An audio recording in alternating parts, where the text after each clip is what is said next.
And just before I turn it over to Susan, our president, to open the meeting, I want to welcome everybody. And usually when we hold these, and we have a lot of guests here tonight, we have a lot of members, but a lot of guests. And usually when we have our in-person meetings, we encourage guests to make a small donation to help us cover some of our overhead costs, $5 or so. A little more difficult to do in COVID times, but it can be done. You'll see behind me one of our email addresses, treasurer@mpfn.xyz. And if you get to the end of the talk tonight and say, well, that was wonderful, I really want to contribute something, you can do it by sending an e-transfer to treasurer@mpfn.xyz. So that's the only commercial tonight. And with that, I'm going to ask Susan Hurst, our president, to come on. And even if we can't see her, we'll be able to hear her start off the meeting. I'm here. Are you going to mute everybody or have you? Yeah, I'll do that right now. Let's see. Okay. And you'll have to unmute yourself again then. Yep, that's fine.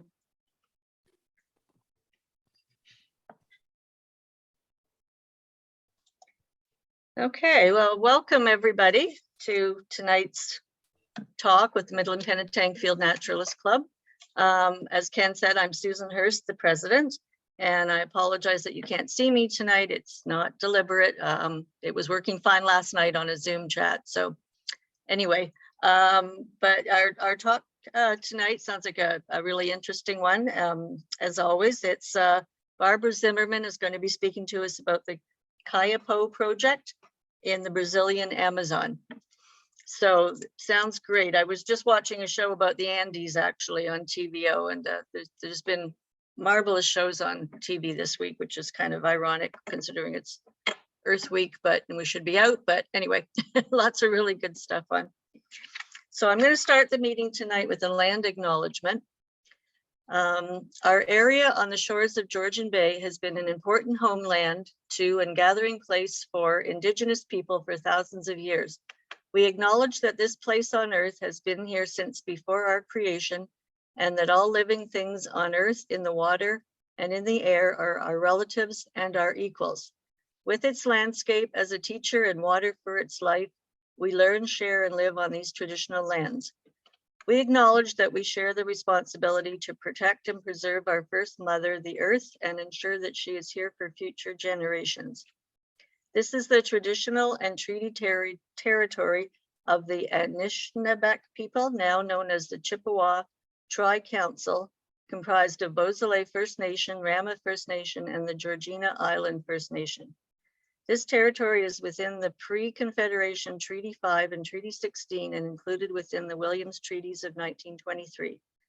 This land was once the traditional territory of the Huron-Wendat and is now home of many Indigenous people, including the Anishinaabe and many citizens of the Métis Nation of Ontario. We respectfully acknowledge that we are the stewards and caretakers of these lands and waters, and that we continue to maintain this responsibility to ensure their health and integrity for generations to come. So with that, I am going to hand it over to Ken to introduce our speaker for tonight. Thank you.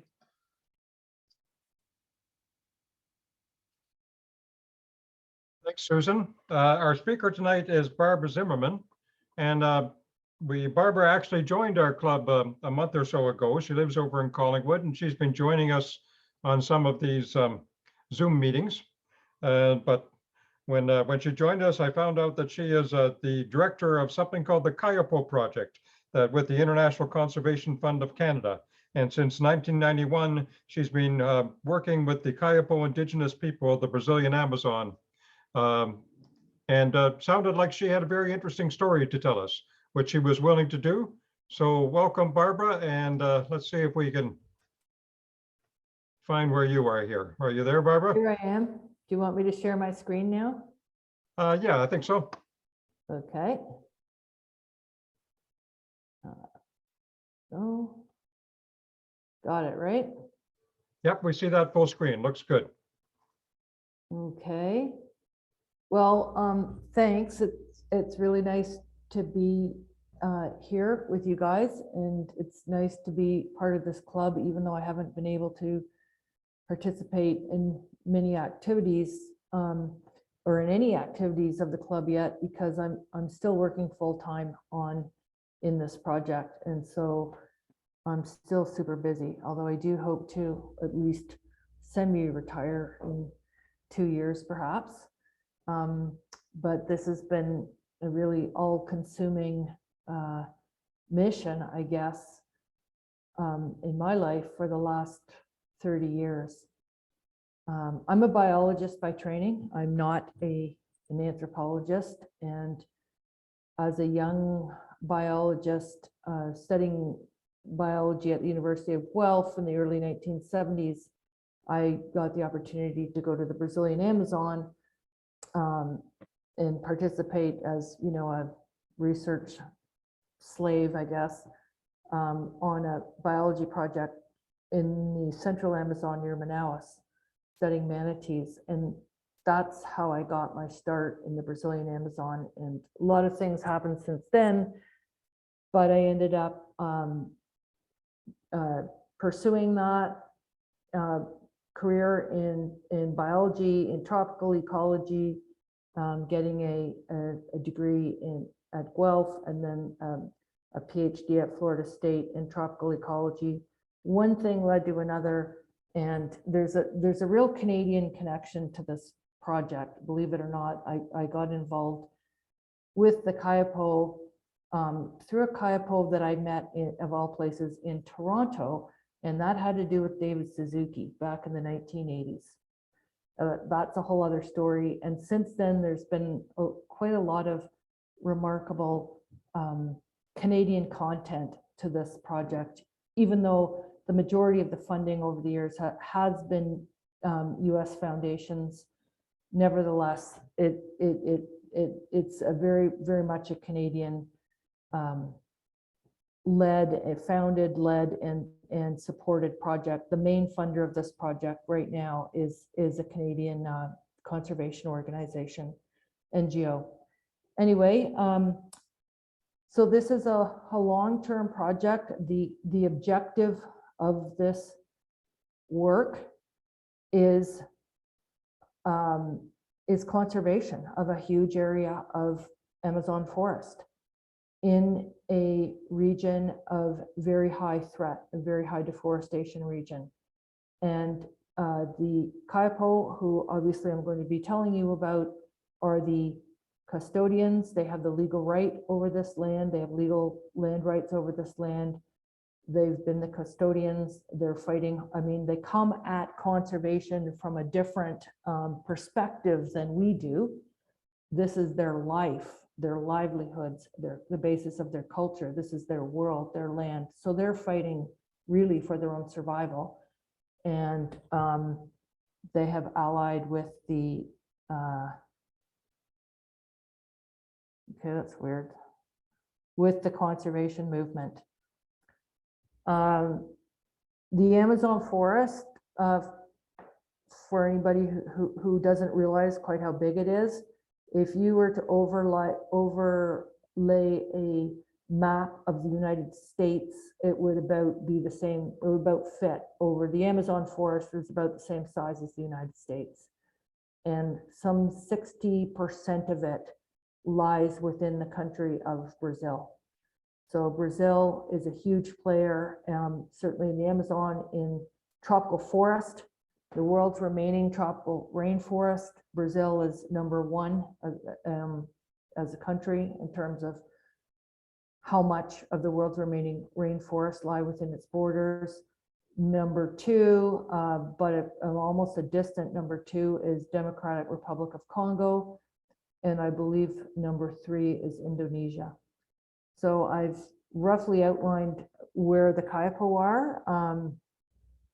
I should have some kind of pointer. I don't know if you can see my pointer, but in the southeastern part of the Amazon, on the middle to headwaters of one of the major tributaries of the Amazon River, which is the Xingu River.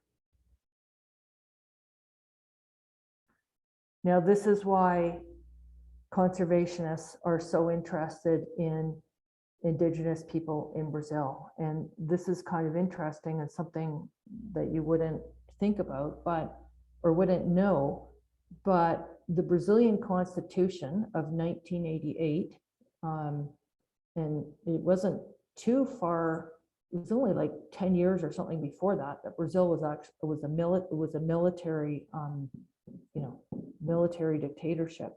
Anyway, they became a democracy. They forged a constitution in 1988. And in that constitution, due to work of some really great people, the indigenous rights are very enlightened. They're very good.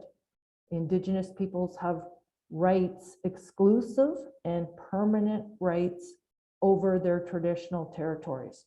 Now, there's a whole process that has to be gone through to demarcate an indigenous territory. If you're an indigenous tribe or an indigenous group, there's a whole process that involves anthropologists and involves the Brazilian national, what we would call an Indian agency.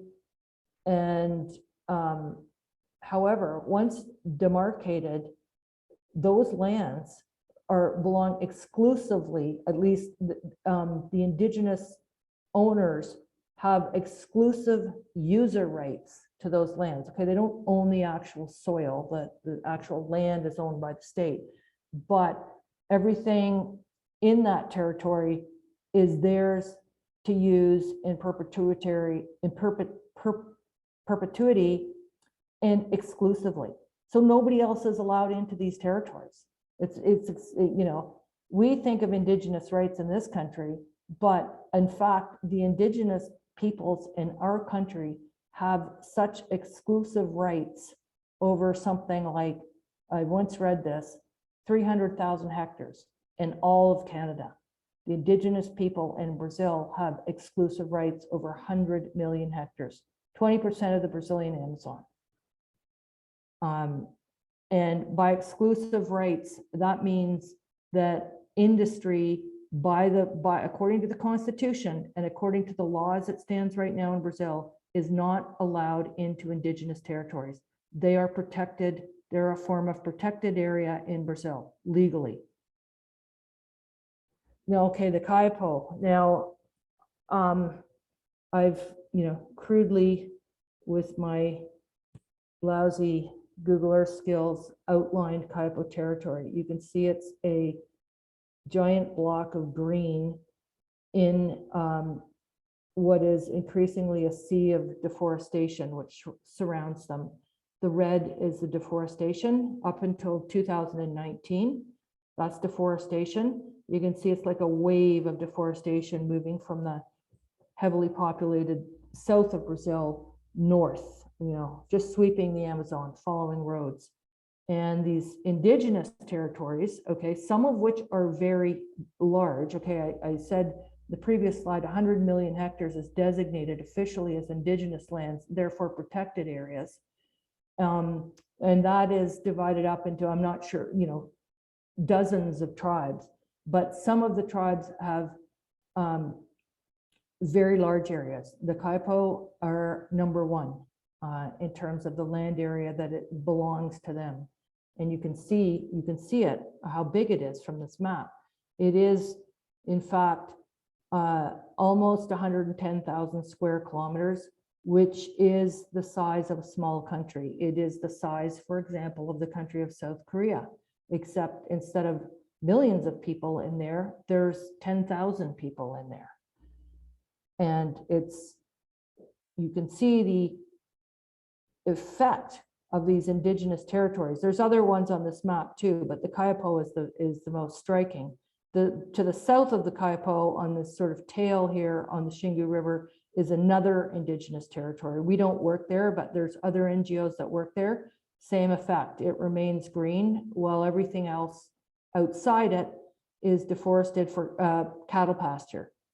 Cattle pasture, roads, mines, towns, but the major extent of deforestation is for cattle pasture. So, actually when the Kayapo project was started, I guess you would say, on a wing and a prayer back in 1992 by myself just with sort of a, you know, super idealistic idea, had no clue what I was doing. You know, I'd never worked with an Indigenous tribe. I had no training in anthropology. I had studied frogs for my PhD. And, but when I had the chance to visit the Kayapo, and this had to do with the Kayapo chief that I met in Toronto through David Suzuki at a time when the late 1980s, when the Kayapo were trying to stop a big hydro dam going in on the Xingu River, downriver from them. I just, you know, I was so struck by the difference in landscape.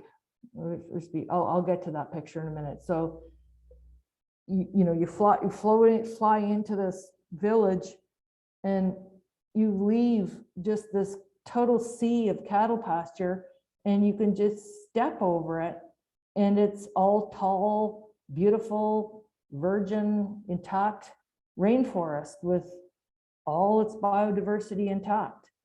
So, you know, at the time it was, well, you know, something really important is going on here for conservation.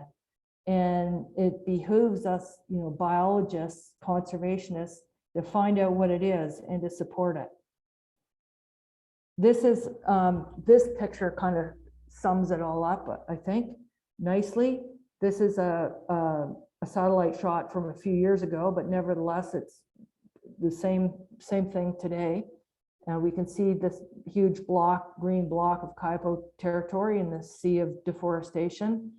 I mean, in this particular shot, you can see the plumes of smoke from the ranchers burning the last remaining bits of forest outside of Kayapo territory. And again, the question is, what is going on here? How is it that this huge area of forest is still intact when you can see that this wave of deforestation is just inexorable? It just keeps going. It doesn't stop. And the other thing I need to mention here is that this whole entire region, in the entire Brazilian Amazon, is without the rule of law. So notwithstanding the Constitution and the laws, Indigenous peoples are on their own. They're completely on their own to protect their lands, even though under Brazilian law, they're supposed to be protected, and certain government authorities, the Ministry of the Environment, and this FUNAI, which is their Indian agency, are supposed to be enforcing these laws, but for various reasons, basically they don't. And then this is the effect that we see in this frontier region.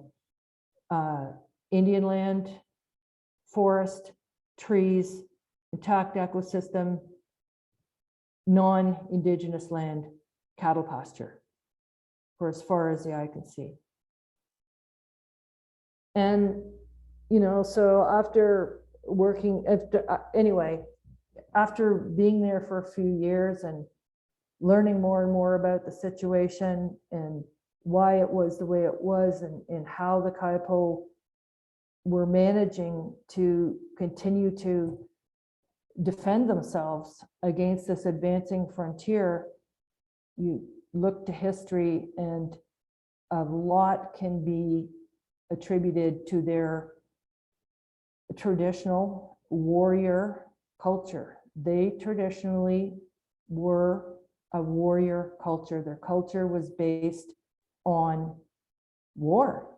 Young men were raised from a young age to be warriors and in manly arts of war and to be tough. And this, you know, was a lot of what their culture was about. And that meant that they were well organized, and you know, they were well organized to fight. And the other thing about the Kayapo that I should mention is they were only contacted. They only saw non-Indigenous people for the first time in the 1950s and the 1960s.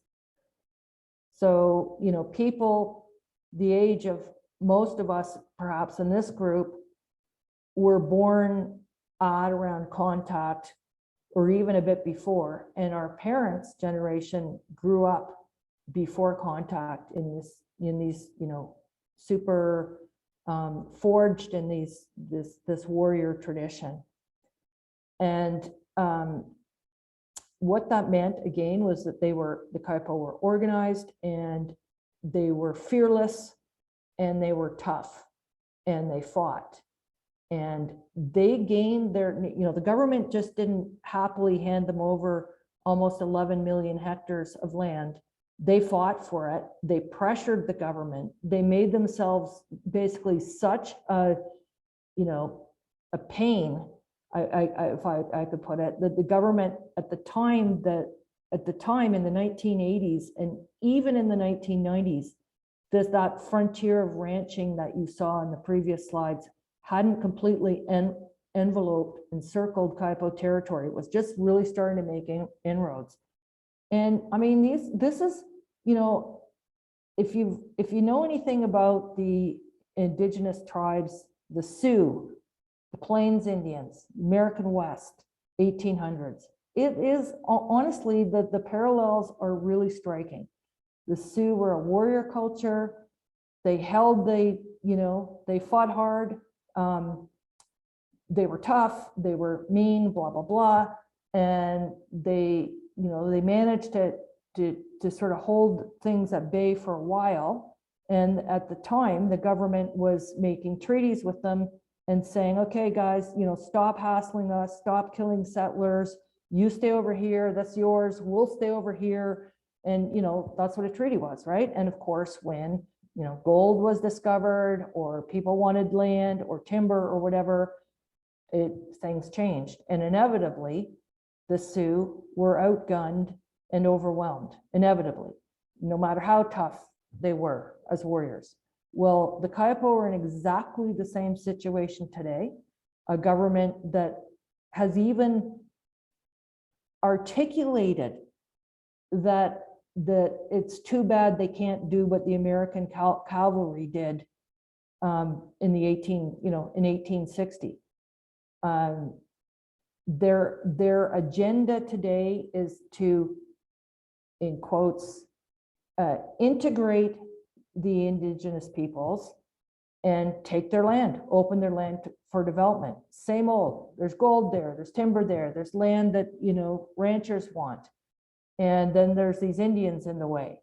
So let's just get rid of them. We can't do what the American government did in the 1800s. Can't do that anymore. But we'll just integrate them, and they'll be happily integrated into our society, and that's what we'll do. So this is the situation the Kayapo are in today, which is again exactly like the Sioux Indians in 1850, 1860. Except for they have allied with the conservation movement, with conservation NGOs, which is what I will tell you about. So this is traditional warrior culture that served them extremely well to gain their land rights. Again, these people have by far the largest, what we call an Indian reservation anywhere in the world, by far, by orders of magnitude. They have the largest, by far, protected tract of tropical forest anywhere in the world. Is this tract of this 10.5 million hectares of Kayapo land. Now today, this sort of overt warrior culture is not really any longer in that, you know, they're not running off to hit each other over the heads with war clubs and that kind of thing. However, the sort of essence, the sort of attitude remains, which turns out to be a really effective tool for conservation. Today, as traditionally, in this huge land area that they fought and gained for themselves, they live off the land. They hunt and they fish, And I do have to mention something about the hunting and the fishing, which is that their land is so large that the sink areas for game, the areas that are being hunted, are tiny compared to the source areas. So all kinds of vertebrate species that are endangered and threatened, and especially the highly sensitive game species in the rest of the Amazon, are existed with really healthy populations in Kayapo territory, just by this, because of the size of the territory. They garden too, small scale gardening, small scale slash and burn. They actually derive a lot of their calories from garden, principally bananas, manioc, and potatoes. And of course, they harvest fruits, nuts from the forest, and all kinds of other materials that they need for their lives, for building their houses, and you know, their ornaments and so on from the forest. So, you know, that picture that I showed you of that stark difference between the two cultures, one is all cattle pasture and one is all forest, it is a reflection of two different cultures and two different worldviews. And they just walk out into the forest and get what they need and what they want whenever they want, and anybody can do that. Unlike us, unlike our capitalist system of, you know, private property and wealth accumulation, which has a very different result for nature. Although the warrior part, the overt part, like I said, of, you know, getting together and going out in raids and stuff, doesn't happen anymore. They're great ceremonies that are a really essential and integral part of their culture are still very vibrant. And it's interesting because so that the Kayapo live in communities in the forest, and the communities can be anywhere from 50 people to 500 people. And again, the total population is only about 10,000.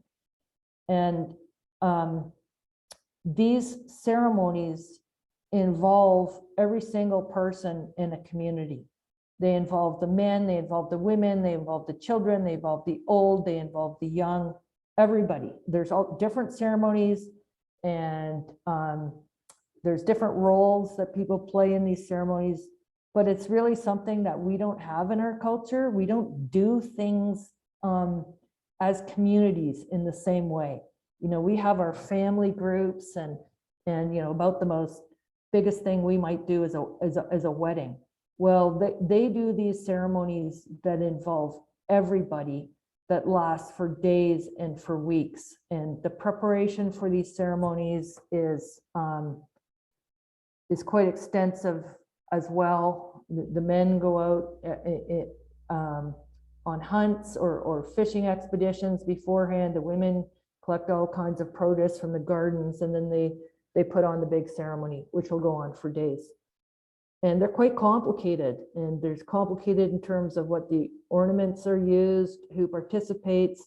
The Kayapo organize themselves first by gender. So, you know, men do have a certain role and do perform certain duties and certain work, and women have their role and do their work. And then the other way that this culture organizes itself is by age group. It's not so much by age group as by life stage. So there's the old people, there's the older, there's the old people that, you know, like, well, the old people, the elders. Then there's the older people that still have children. And then there's the young people that have children. And then there's the teenagers. And then there's the children. Like and in any Kayapo ceremony, or even at a meeting, you sit with your age group.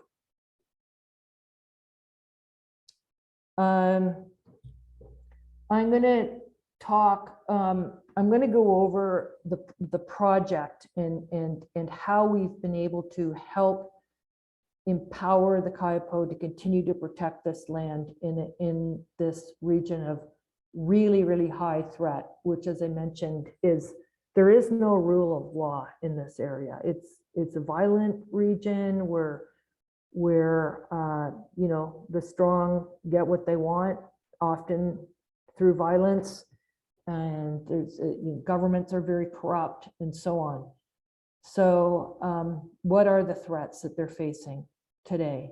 They have, and these are threats that have been building. Okay, when I started there in the early 1990s, they were there, but they weren't quite as extensive or intense as they are today. So they just keep building as roads get built, more and more people come into an area, and well, you know the process. So the first thing we have is ranching, deforestation for pasture, and it's just never enough. We have logging, and I don't know if any of you guys have friends that have ever built a deck or God knows even a dock out of Ipe, but it's basically like Ipe comes from these forests. It's all illegal, and any log coming out of any hardwood log coming out of any tropical forest is illegal. And it's well known that the tropical logging industry is big organized crime, and it certainly is in this region of Brazil. And as you could see from the slides I showed before, the last big timber stalks in the entire southeastern Amazon exist in Kayapo territory. And so there's intense pressure to access and cash in on that timber. This is a picture actually I took back in the 1990s when mahogany logging was rampant throughout Kayapo territory. It's a bit of a story ecologically, other than what it did to the species itself. It really didn't do much damage to the forest, no permanent damage, because it's very low intensity. They were only taking out mahogany because mahogany was worth so much money because of its export market, because, you know, our countries were buying it, people in our countries were buying it. They didn't touch anything else. And a bit of a story about that. It eventually got shut down in the early 2000s. And that's really when this Kayapo project started to pick up speed. And we've largely been able to help the Kayapo keep the loggers out since then. And then we have this horrible scourge of gold mining, which you guys may have heard of. It's been in the news a bit. And you know, it's unfortunate, but there is gold in Kayapo territory, and this is actually an invasion in Kayapo territory, because there is a part of Kayapo territory that does not receive this investment from the conservation communities, and it's heavily invaded. And gold mining is just a horrible scourge that, well, it utterly destroys the forest, as you can see, destroys watersheds, pollutes it with mercury. And as far as these indigenous communities, it's like everything bad in our society, it goes along with gold mining. So these communities that have had little experience with the outside, all of a sudden they're flooded with alcohol and drugs and prostitution and just the whole everything. It's complete disaster. So this is what happened. From the work that we were able to do with one community back in the 1990s, and we sort of cut our teeth, the Kayapo with us and us with the Kayapo on that project, learned about each other, realized, you know, it's a good thing, wanted to keep going.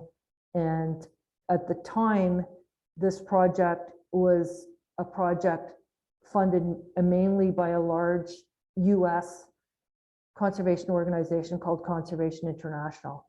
And Conservation International in the early 2000s received a huge donation from Gordon Moore of the Intel chip.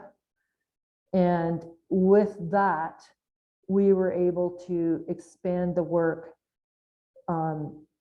The early project work, we were able to expand it. And you know, this is a picture from one of the meetings where the Kayapo leader said, yeah, we need help. And yeah, we like what you guys are offering, because they were being, still are, really pressured by gold miners and loggers in particular to sort of go down that road. And yet you have this vision of, you know, the guy in the dark alley, you know, asking the little kid to go down there, offering him or her some candy. It was almost, you know, these people have no idea about the outside world. They have, they're illiterate still today. They mostly don't speak the national language of Portuguese. How are they going to know anything about the outside world any more than, you know, you take one of us? I always tell them, it's just like taking one of us and putting one of us in the middle of the forest. I guarantee we won't get out. You guys will. You totally know what you're doing all the time in the forest. And when you guys go into town, you don't have a clue about really what the gold miner is saying, what the logger is saying, because they're constantly trying to seduce the Kayapo to allow them in, because they can't just go in without Kayapo permission. The Kayapo have total right and will, you know, take some pretty drastic action. So the conservationists were saying there's another way, because there's another way that you guys can, you know, pursue development, you know, access the things that you want from outside society without having to sell out to loggers and gold miners. And that is the, you know, the path of sustainable development. And we can help you with that. And also they were badly starting to need some help for their territorial surveillance to keep the bad guys out. Again, in this region without law, where the government was not helping them protect their borders. This is the objective of the project. So it's to empower these Kayapo communities to continue to control their territory, to develop sustainable income sources based on non-timber forest products and other things, which I'll tell you a little bit about. And, you know, and this is where the objectives of the conservation community and the Kayapo overlap 100%. The objective is the preservation of this land for the Kayapo and only the Kayapo, because it's the Kayapo who are responsible for its protection up to now, and without them, it wouldn't even be there. So as conservationists, our role is to empower them. And there are, as it turns out, again, you know, we learned as we went along. This project is now 30 years old. It started on a, like I said, a wing and a prayer. And I think the first budget was something like $10,000, which was actually donated in 1992 by David Suzuki. And today it runs on a budget of more like 2 million US a year, maybe even more, depending on how you do the counting. So it's been a step-by-step, brick-by-brick process of developing, learning, developing based on the results, gaining more and more support for this work. And I'm going to cut to the chase right here. This is a map that we show donors to the project. And what this map shows is the impact of their donations. Now, the red line outlines Kayapo territory. Okay, there's another indigenous territory which we could include with Kayapo here, the Panara. But anyway, the red outlines the block of 10.5 million, almost 11 million hectares of Kayapo territory, which you can see is immersed in this sea of ranches, which is the light green, and the orange spots are fires in fire events last summer. So last summer, last fall, 2021. And the purple here is Kayapo territory, but it outlines a band of about 1.2 million hectares where the Kayapo never allied with the conservation movement. And that is because of historical reasons. This was the first area of Kayapo land to be impacted by the frontier of ranching that was moving into the region in the 1980s, in the 1990s, and gold mining. And they kind of got sucked into that whole vortex of criminal activity early on, before there was any NGOs, or before the NGO presence was significant. So we don't work there in this area outlined by purple because they're all involved in illegal activity. They're all involved in logging and gold mining. And again, it's something that that happened when they had no idea, you know, that this was how this was going to end up for them, this logging and gold mining. And you can see the yellow is all gold mining. So it's heavily invaded. And what you can't see here is the logging, but it's, you know, the forest here is pretty trashed, right? Whereas this 9.5 million hectares where the Kayapo project works, in other words, where these donors are investing their money for conservation, we can see remains intact.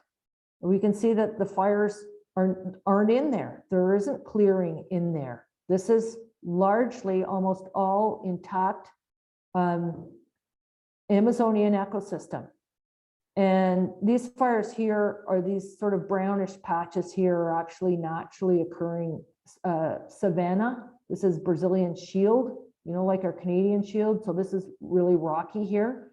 And these fires are natural on savanna in the summer, but the rest of it. So I think this is a really powerful illustration, and given our fundraising success, it seems to be a powerful illustration of the results of this work. You know, we're not just spinning a story here. We're actually, you know, this alliance of the Kayapo and the conservation movement is actually producing extremely significant results for conservation in a really difficult landscape of lawlessness, intense pressure by outsiders to gain access to this land. This is a different map, which different analysis, and what it shows is the significance of hotspots being fires and deforestation. And this was like maybe 2 years, maybe 3 years ago. And this is the mathematical statistical analysis representation. But again, it shows you the heavily invaded and disturbed and degraded area where conservation investment is not happening. And I don't have time to get into the details of how the project works, where the money is invested, but really briefly, it's invested first in helping the Kayapo administer their own local organizations, their own local non-governmental organizations, which for them act as like outposts in the outside world and give them the means to actually deal with the outside world. You know, again, these people know very little about the outside world. They don't, you know, most of them still don't really understand what, you know, our legal system is, what a legal concept is. We help them with that. We help them understand all that. We help them do administration, even though they're running and leading these organizations. But these local NGOs. There's 3 of them, and there's 3 of them because Kayapo territory is much too large to be able to work out of a single base. So these are their outposts in the outside world that allow them to deal with the outside world and allow them to organize and to deal in the outside world, both in local and national society. Meetings are really important that we help them, you know, and a Kayapo meeting is really expensive. It involves a lot of flying in small planes to get people from place to place. Logistically, you know, travel over this huge area is super expensive.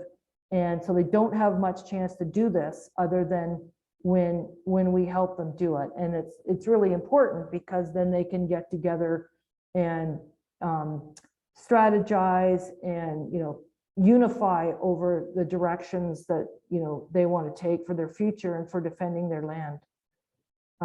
This is meeting with government and pressuring government for their rights, which is something that they have to do constantly. And again, this is, you know, what we have found, that under their NGOs, they're able to become informed, they're able to unite, they're able to organize, and therefore they're a powerful force for conservation in the region.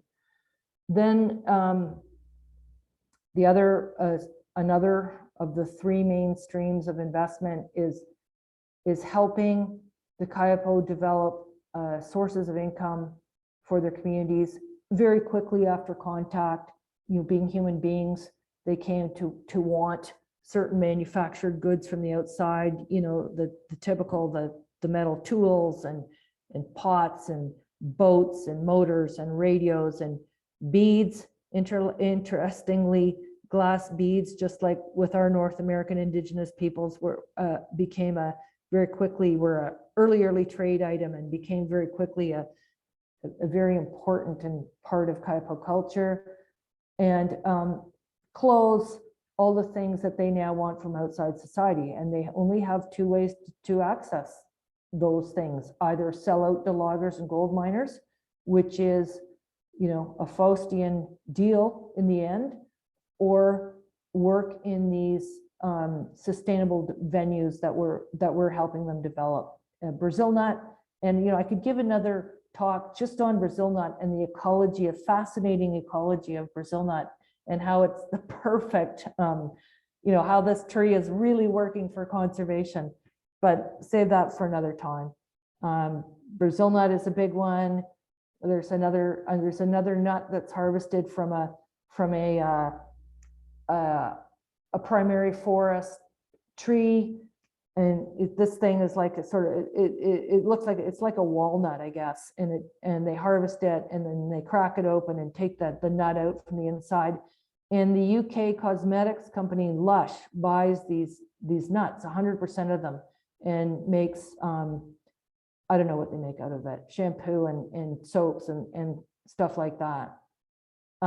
Sport fishing is one, and I can, if anybody's interested in a really great sport fishing trip, this is all catch and release on 2 of the Kayapo's wilderness rivers, just stunning places, just full of wildlife and fish.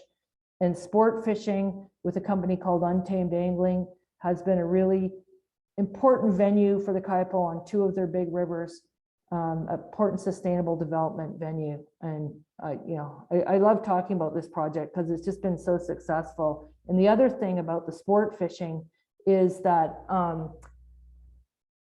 you know, when the Kayapo go into towns, and given how surrounded they are now, they have more and more contact with towns and going into towns.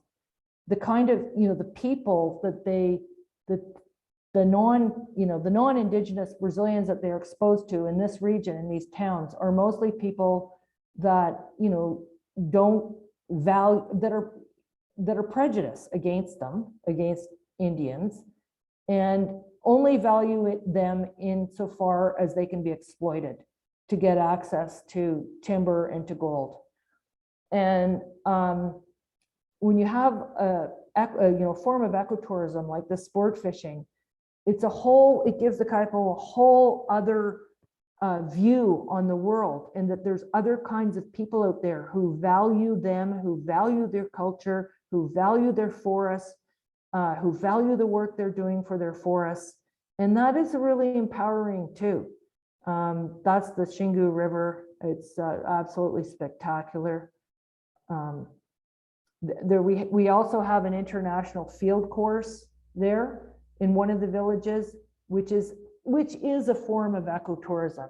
And this field course has been running for, well, not during COVID, but for about 15, almost 20 years now, with 2 American university partners and a Brazilian university. And again, it's just been super successful for this one community in terms of generating some cash for them in a really positive, sustainable way, and giving them this view of a world that values them so highly. And then we have territorial control and territorial surveillance and control, which is another extremely important investment stream. And this is simply keeping the bad guys out. And here we have the Kayapo standing in their kind of traditional formation and painted in their, some of them are anyway, in their traditional warrior stuff with their guns and their war clubs and all standing together. And you know, that's pretty typical Kayapo. This is again a map of Kayapo territory. This is from last year. Here we see the yellow are fires of ranchers burning. But what we've been able to help the Kayapo do is form a series of guard posts, which are the pink pins here. There's 2 blue pins. Those are new ones last year. And these are at like really critical entry points, a lot of them rivers. And, you know, when the Kayapo are organized and, you know, present on their borders, it's a really strong signal to the outside. Okay, these guys are organized and they're going to defend themselves. And it's a very strong deterrent. And it's worked just absolutely brilliantly. And as long as we can get the funding to keep these things running. And more are needed. I think we had 12 last year. We plan to have 15 this year. Hopefully we'll have enough funding to do it. They're expensive. The logistics of transportation and supplying these posts are really challenging for many of them, but they work. That's what the government is supposed to do, and what we did have a certain amount of action pre-Bolsonaro, the pre-Bolsonaro government, so pre the current ultra right-wing moron that's in there now, who has gutted the environmental enforcement authorities, period, in Brazil. You know, not just indigenous territories. But before, when gold mining would get out of hand, they'd simply go in with their helicopters, and they're the government authorities, they have the legal right to do this, and burn these awful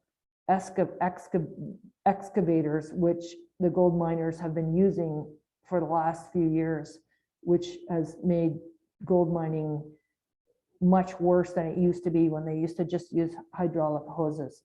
So this is the kind of thing that that warms our heart. This is the photo that really should warm every conservationist's heart. This is conservation in action in real time, because I tell you, it is a war in the Brazilian Amazon right now, as far as conservation and as far as indigenous rights. I think I've talked for long enough now. And yeah, so this work is all about empowering the Kayapo to stay Kayapo on Kayapo land, and keep these, magnificent forests. They're just full of, the greatest expression of life on earth, they say. And yeah, so with that, I will end it.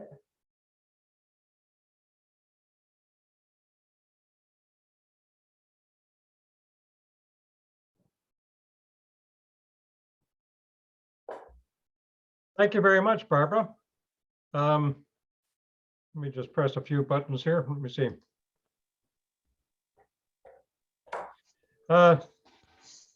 That was, I just had a comment popped here from Owen. That was phenomenal, and it was. I agree. We have a bunch of questions to deal with, but I always take the privilege of asking the first question. And I was, it might be a frivolous question, but I was impressed by those headdresses that they have. Are those feathers? Yeah, I was going to mention something, especially to this club. Those indeed are feathers. Some of them from the otherwise outside of Kayapo land endangered the blue macaw, the largest macaw in the world, right? Yeah. The largest parrot species in the world. They're from There macaws. were a lot of yellow feathers in there. Yeah, there's another,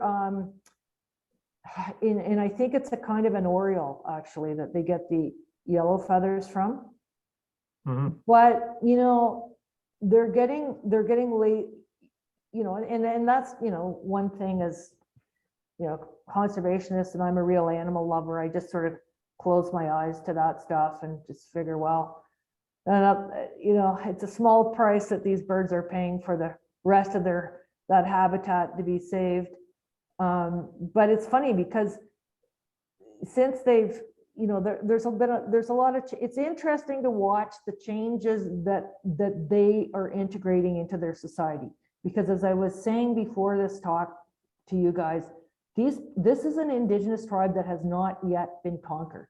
They're not conquered. They still have their land, and therefore they still have their culture, and they are in the driver's seat about what they want and don't want from the outside, and what they integrate and don't integrate from the outside. And regarding the headdresses, when I went there, everybody had a headdress, and they have some really big ones too, as you saw, but they're getting a bit lazy about that now. And they started making headdresses out of colored plastic straws, if you can believe it. Like it was quite remarkable what they do with these straws. Of course, they still do make the headdresses, but not to the extent that they used to. And they also seem to be now, I think, I was never sure whether I was looking at tattoos or body paint, but I think they have a lot of tattoos in their culture, do they? It's body paint. It's mostly It's body all paint. paint. Yeah, it's Okay. interesting. It comes from a fruit. There's a certain fruit that so the juice of the fruit that they mix with a certain kind of charcoal, and the women and their body painting is really beautiful. And one thing I've learned about when I worked all these years with the Kayapo is everybody looks better in black stripes. Everybody. Yeah. Yeah. But Very slimming, right? exactly. You just look better in black stripes. It's too bad that we don't do it. Yeah. Anyway, we've got a lot of interesting questions here to get to. And again, if somebody wants to ask a question in person, if you go to, I think it's in reactions, you can raise a hand so that I can be sure to see you. But what question here? Coffee on Dorothy asked about coffee plantations. Is that a big factor in deforestation? No, not in this part of the Amazon. I believe that coffee requires a bit of a cooler climate, and this is a pretty hot climate.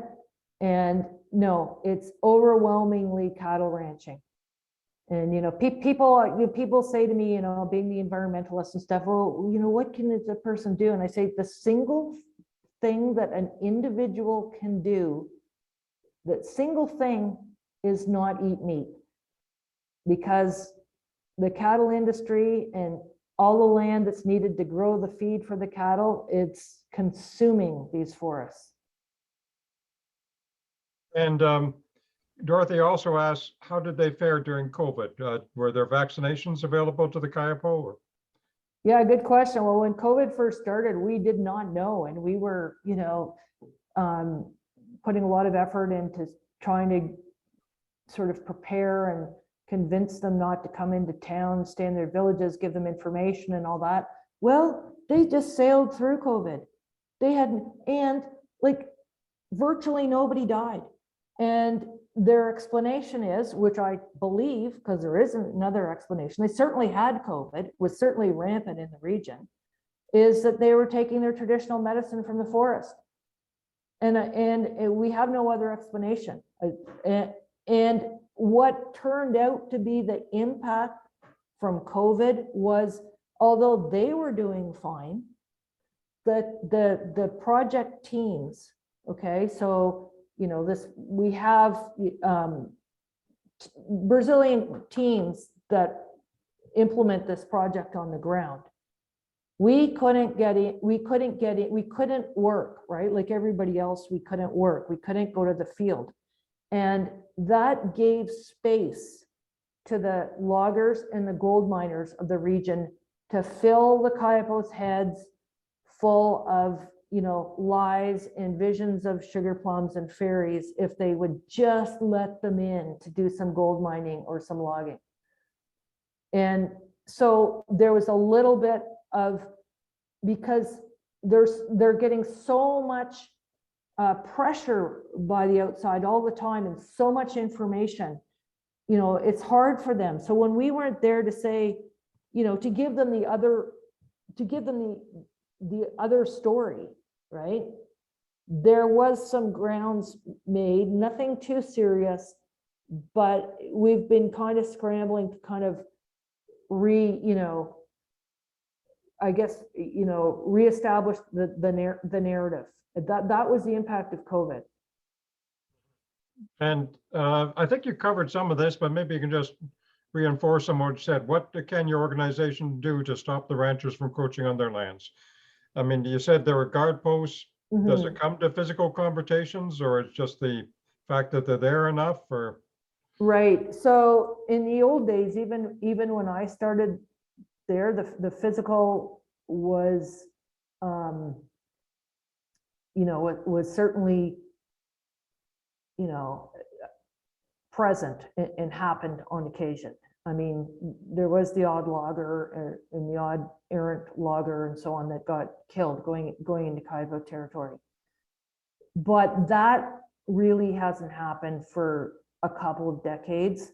However, they still have this reputation, and the Kayapo do, as being, you don't want to go into Kayapo territory if you're not invited.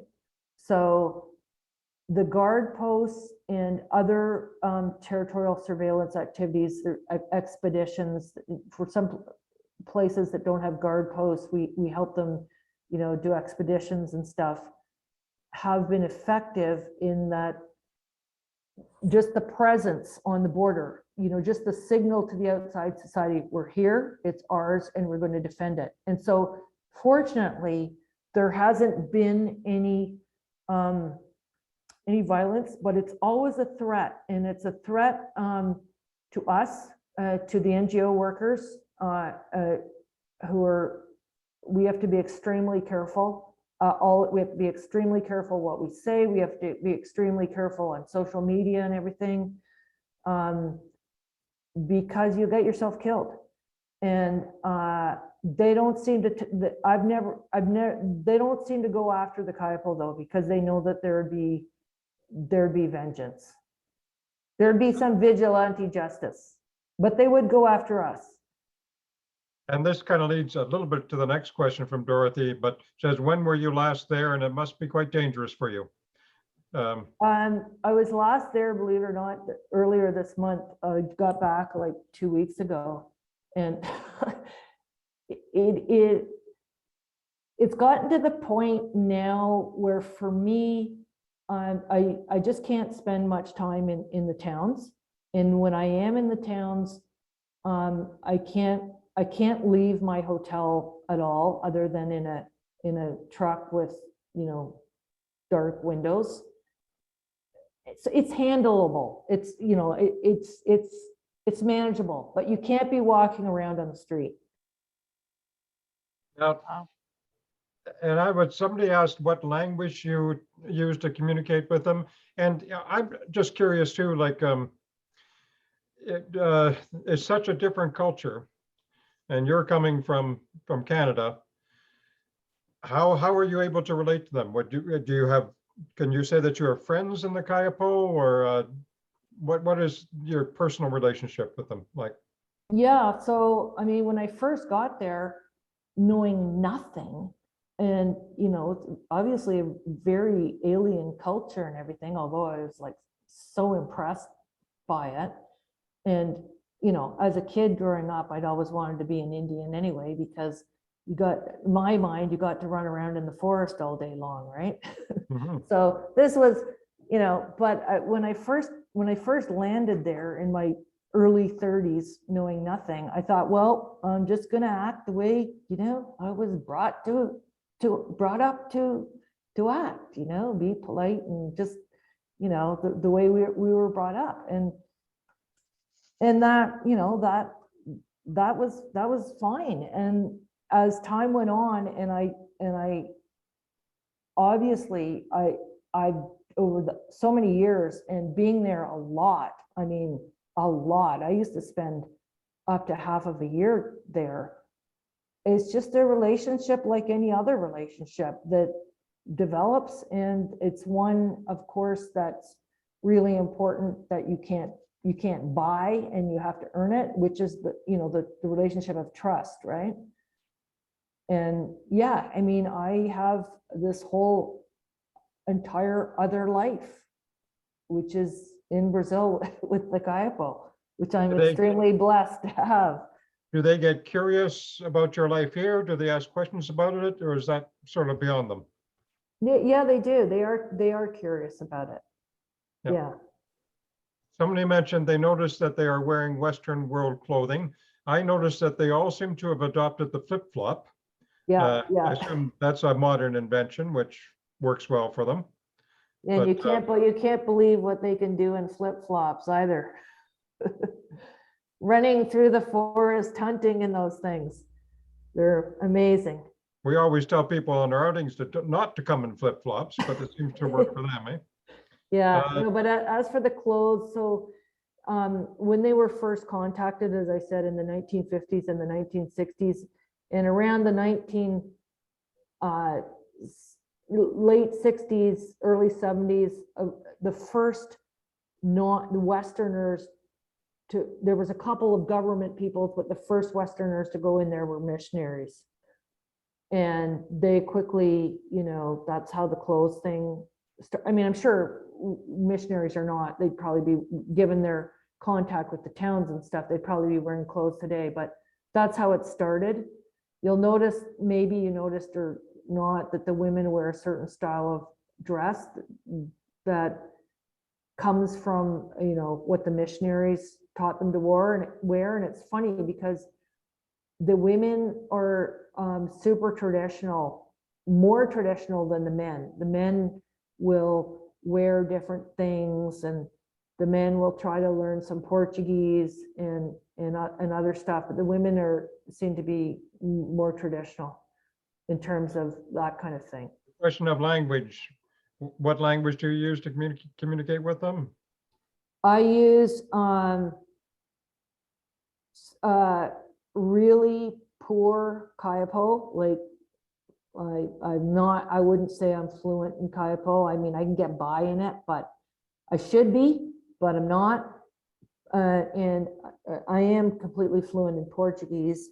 And so between the Kayapo, you know, there's a few that speak good Portuguese. If you go into a village, there'll always be one or two that speak good or reasonable Portuguese.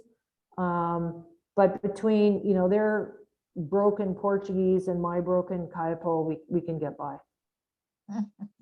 Paul Rollinson, he's asking, was there a movie done on this group and their struggles?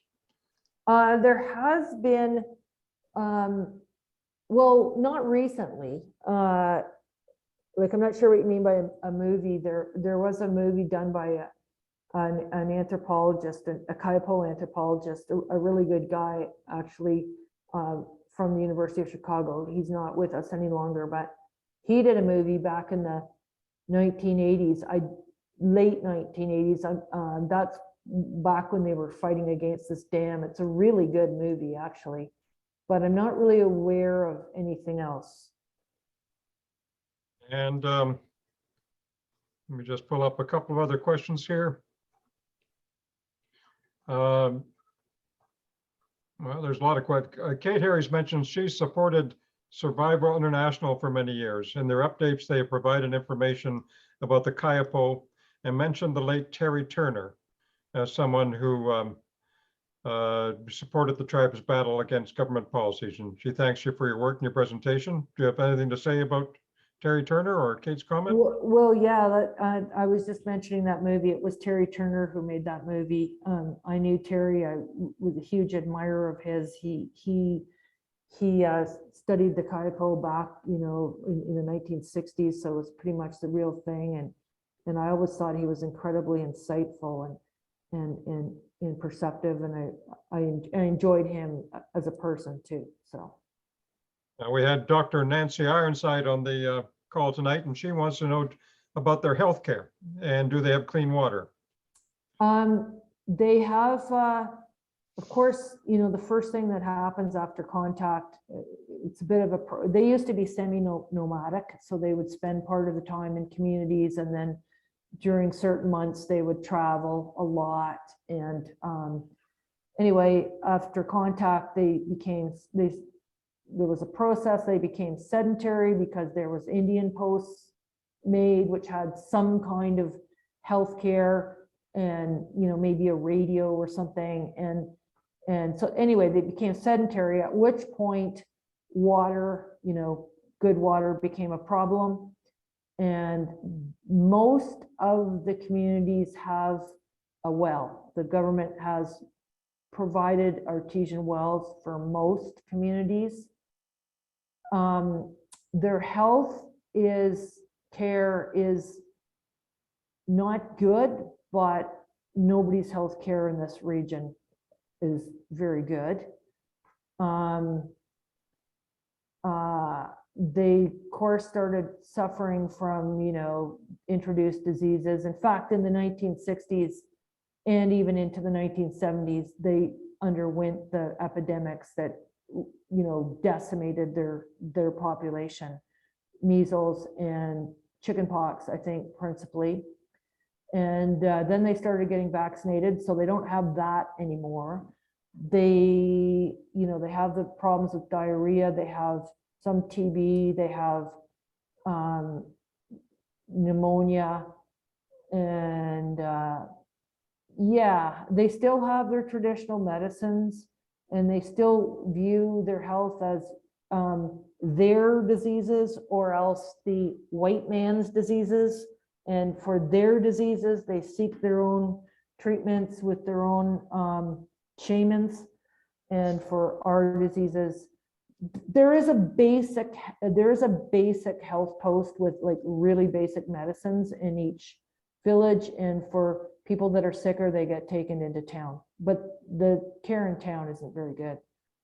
But you mentioned towns. Are there towns in the Kayapo No, not in. they're on the outside? All on the outside. So they're all these frontier, boom and bust, Wild West frontier towns that have virtually all of them sprung up since about 1980. And they're based on cattle ranching, illegal logging. And cattle ranching, by the way, is illegal land grabbing. Okay, it's like as if you and I were just to go on to some crown land and say, this is mine now, and come on here and I'll shoot you. That's what it's like there, right? So it's just this land grab. And if you're an Indian, it's up to you to keep those people out of your land. Question, is this the group that Lauren McIntyre made famous with his National Geographic photos and articles in the 1980s and 90s? I'm not familiar with that, but. I'm not sure. That name rings a bell, but maybe not, because I think I probably would know if it were Kayapo.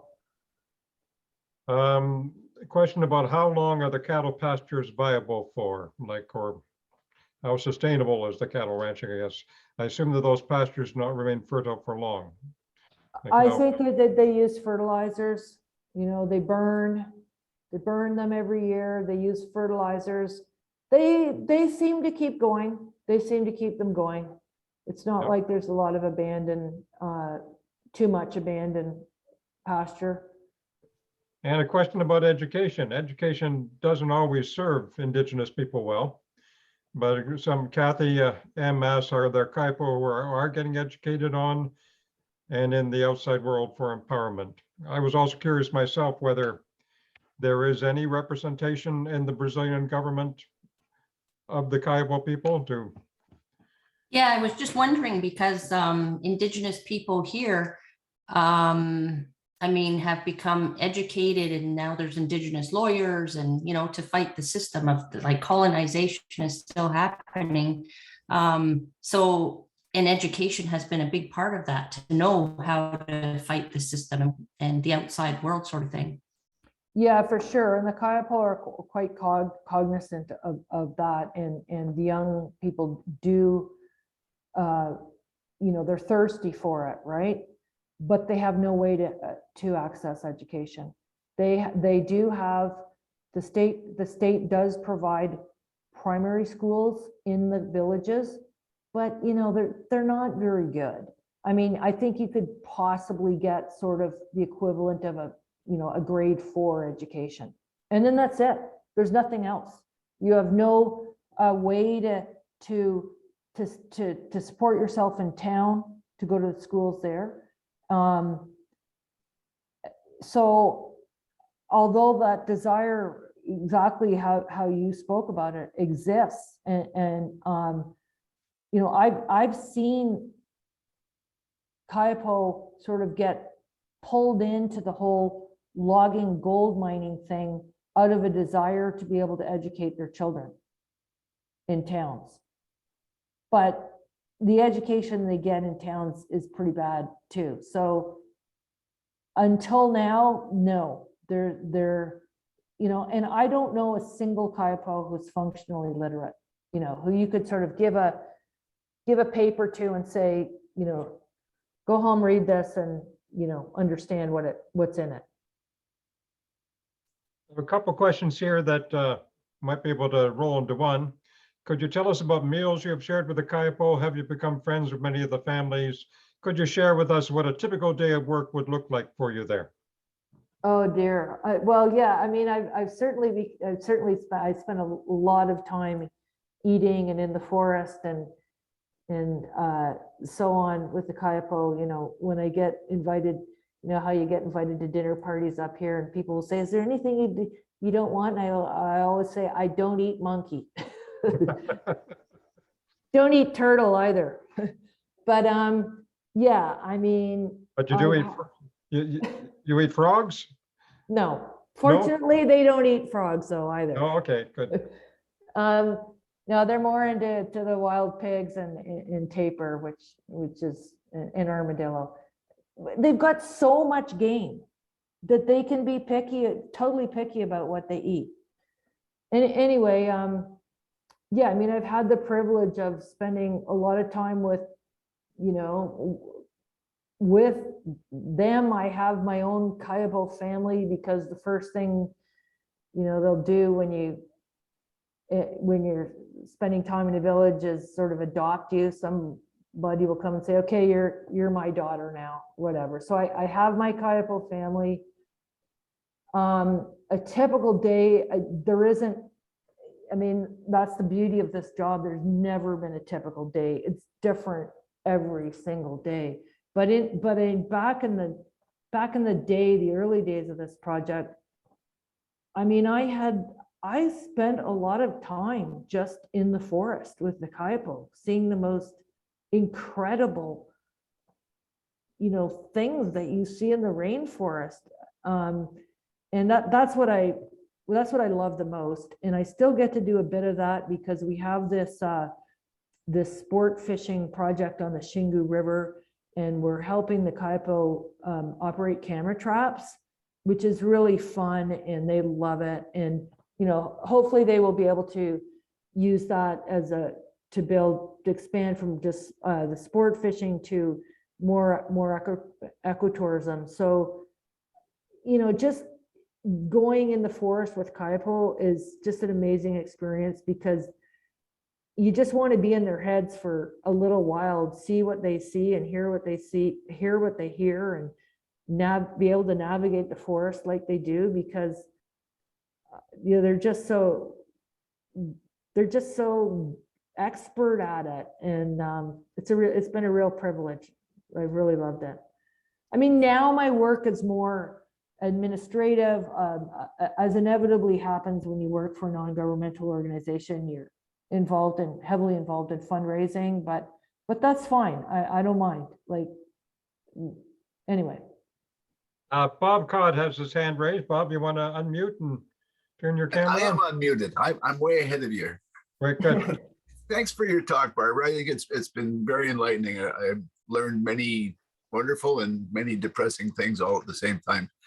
My question is, I'm curious about how the Kayapo organize themselves, like their own form of government. How do they make decisions? How do they decide to allow sport fishermen in? Or how do they decide, no, we're going to go with the gold miners? How does this all happen? Right, that's a great question. So the way they make decisions, the way a community makes decisions, and we only work with communities. Okay, so the gold miners and the loggers will corrupt individuals, usually somebody in a leadership position, and it's a very hard thing for a community to deal with, because in Kayapo culture they don't have the kind of hierarchies of authority that we are used to in our culture. In other words, you don't tell each other what to do and what not to do, right? Like, everybody just does their own thing. So if you have an individual who is in some leadership position who has decided to bring in gold miners, we've observed even though the community is not benefiting from this activity, that quotes benefits aren't shared. It's inevitably a corrupt endeavor that only a few families are, getting the money from or getting the stuff from. And meanwhile, this activity is impacting deleteriously everyone, but they don't seem to be able to come together to stop that. But the way we work, and this is the way it should work, and this is the way it traditionally worked, is everything that we do is presented to an entire community their villages are around, and they have this big central plaza area where they enact all these ceremonies. But in the middle of that plaza, there's something called the men's house, which traditionally was where the men got together and, to learn how to become warriors and to do all the manly arts stuff. But now they're almost like community halls, and you just go in there, and everybody who wants to goes to the meeting, and it's talked about. And so the traditional it's by consensus. Okay, traditionally decision making is by consensus, and that's how we work. And the power that we have, a conservationist, against the loggers and gold miners is everything that we do, every project, everything is done such that everybody in a community benefits. So let's say the Brazil nut, just take the Brazil nut as example. Brazil nuts grow in abundance throughout the forest. If you want to collect Brazil nuts and sell Brazil nuts, which we help them do, anybody can do that. It's open to everybody. It's equal opportunity. Same thing with the way the sport fishing project is structured. Same thing with Kumaru nut. Same thing with working at the guard posts. And when a community comes together and says, yes, we want a sport fishing project and we want this guard post, that is helping us do two things: protect our land and our culture, and it's also benefiting every single person in the community, they won't allow the gold miners and loggers in, and they won't allow anybody to bring them in. But if they're just left with nothing and no other influence and no other choices, what we've seen is they inevitably fall into that trap. Kathy has her hand raised. You have a question, Kathy? I want to unmute. There you go. Yeah, well, kind of more of a comment. Barbara, you mentioned that, how much you would like to just get in their heads. And I can imagine that it'd be much like speaking to elders in Indigenous communities here, and which I've had the opportunity many times to do. And just hearing things about, the world view and how everything belongs on the circle, all life belongs on the circle, and nobody's above, nobody's below, and everybody has a voice, sort of thing, and things are communal. We think of the community, and rather than being individualistic, and seeing everything as a living being, plants and animals, and just seeing everything as relatives. And I know, like, I'm familiar with some indigenous teachings here, and I can imagine that there would be some similarities with the people there, and just that respect for life. Yeah, no, that's Maybe Barb, if I can just, because it might be a good way to wrap up. Just, because I think in Canada, we're still struggling to work on conservation problems with our own Indigenous people. And maybe just, what can we learn from your project with the Kayapo that we could incorporate in our own country? well, I mean, I think a lot of the programs, I don't think that the guard post one is relevant, but I think that our programs of conservation and development, for lack of a better term, these sustainable development venues, and would be really effective. I think the thing with government is that, they go in and then they don't really know what they're doing. And then, there's a new government. The thing about this project, it has been a long-term commitment by people who know what they're doing. It hasn't been jerked around by different governments or like the Brazil nut project. It's taken years and years to develop to the stage it is now. This is a process that's it's like nurturing a baby bird. It's like nurturing a tree seedling. And and this whole idea of empowerment, right? Rather than just, handing stuff out or expecting them to think like we do. And I don't know how much this is relevant to up here, because I've never worked with Indigenous peoples here. I mean, I'm aware of it, obviously, but one thing working with the Kayapo, when you're talking about it and talking to people who, never worked there, is sometimes it's hard for us to understand how different they think. And you've got to try to put yourself in their place to really understand it, the whole scene. I think this was a fascinating evening, Barbara. And I thank you very much for sharing your story and your work with us. And I think that's a good time to call it a night. But thank you very much. I want to let people know that we'll still be on Zoom next month. Let's see, our May meeting is Thursday, May 19th. And our speaker then will be David Hawk, who's well known to our group. He'll be presenting to us on alvars, a globally significant habitat right next door. And he'll be telling us a lot about the Carden alvar, I'm sure, but some of the other alvars in Ontario. And we hope to follow up his talk with a outing to the Carden alvar on the weekend following. So thanks very much. Susan, are you there? Do you want to say anything while we say goodbye? I just wrote in the chat there, Barbara, but thank you so much for what you're doing and what you've done and what you're everybody involved in your project. Your work is so important for saving the rainforest and to help the Kayapo keep their land. So thank you. Well, thanks very much for having me. I hope to see you guys in person sometime soon. I hope so too. Yep. So good night, everyone. I usually don't rush to end the meeting, but you can put more compliments in your in the chat if you want. I always think it'd be nice for you to, you know, it's always strange for our presenters to do these things to a room with no people at home. They don't get to see all the interested faces. So if you have any comments you want to send them along, send them to mpfieldnaturalists@gmail.com and we can forward them to Barbara. Any comments, or of course, any further questions as well.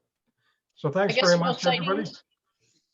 What was that? Not allowed to do sightings? I should do, yeah, give us a sighting if you like. I have more of a story than a sighting. I Mhm. was a sighting for a sandhill crane at Tiny Marsh a few weeks ago. It was quite interesting in that I was walking along the Carolina Dike, I think it was, and a couple of pair of sandhill cranes flew by, and I had my binoculars focused on them. We were practically at head level, and it turned its head and looked right at me. So I think I was on its bird count, or Griffin, my collie, but it was quite unique. It didn't, didn't lose a wing flap. It didn't alter its course at all. It just looked right at me. It was quite a unique experience. Wow, Thanks, Dorothy. Spotted by a sandhill crane. that's cool. That the meeting's officially over, but if anybody else wants to share anything, just pipe up.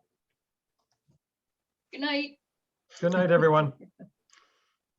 Yeah. Good night, everybody. Thank you. Stay Night. safe. Night. Thanks, Barb. Super Thank talk. you. Thank you. Thanks.